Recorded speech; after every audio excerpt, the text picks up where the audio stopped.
পটুয়াখালীতে র্যাবের পোশাক পরে ৩ জন ব্যক্তি ও ব্যবসায়ীর হাতকড়া পরিয়ে নগদ ৪০,০০০ টাকা ও দুটো মুঠোফোন ছিনিয়ে নেওয়ার অভিযোগ উঠেছে। বাউফল থানার পদস্থ পুলিশ আতিকুর ইসলাম বিষয়টি নিশ্চিত করেছেন।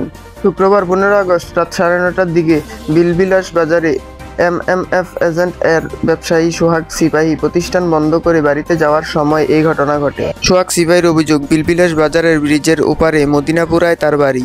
প্রতিষ্ঠান থেকে ঘরের দূরত্ব মাত্র ২০০ ফুট। মোটরসাইকেলে র্যাবের পোশাক পরা ৩ জন এসে তাকে হাতকড়া পরিয়ে জিজ্ঞাসাবাদ শুরু করে।